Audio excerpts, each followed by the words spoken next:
If it wasn't for life's little games, what I call them, I probably wouldn't be here.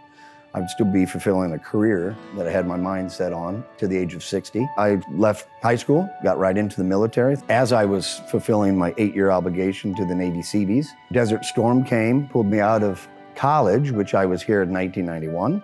After that, I never really looked back. Ended up on the railroad, did 25 years on the railroad. The unfortunate C word came into our house with cancer, and I was able to retire early and combat that as best I can, and it opened a door for me to come to college again. I had to find an avenue for myself, maybe a bucket list item, but it ultimately turned into an experience that's been worthwhile. And I've excelled, I've pushed myself, a little reserved on if I was gonna fit in, getting close to my 50s. I just had to overcome the fact that most students probably thought I was a professor. But I've met some great young minds, great professors, great doctors. I've got the opportunity to work in military student services as a veteran, but I would have never had that opportunity if I'd still been working on the railroad. And so even though it's life's little games, it's a blessing and a curse because you have to take what you're given, find your purpose, and you go with it. There's nothing like when you have cancer walk in through your front door.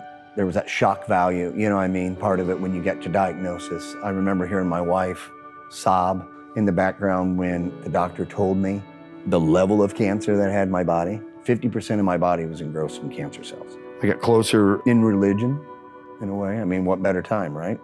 And so I asked, like, what do you want me to do? Apparently I wasn't gonna be a railroader anymore. That's all I really knew. Never been able to volunteer, which I was, as soon as the diagnosis, I wanted to volunteer. I wanted to go out there and help people who had cancer. I wanted to help different organizations with veterans, things I would never be able to do before in my life.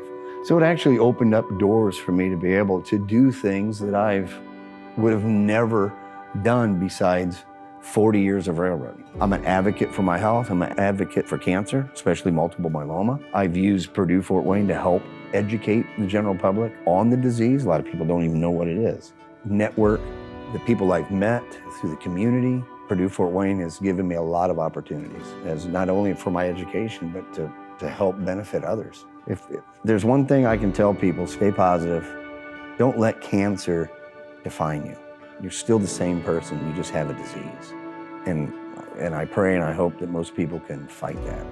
That's really what it boils down to, is looking at everything positively. Is your glass half empty or is it half full? My glass is half full, even with, everything's been thrown at me. It's half the battle of fighting cancer, or fighting any disease for that matter. You have to stay positive.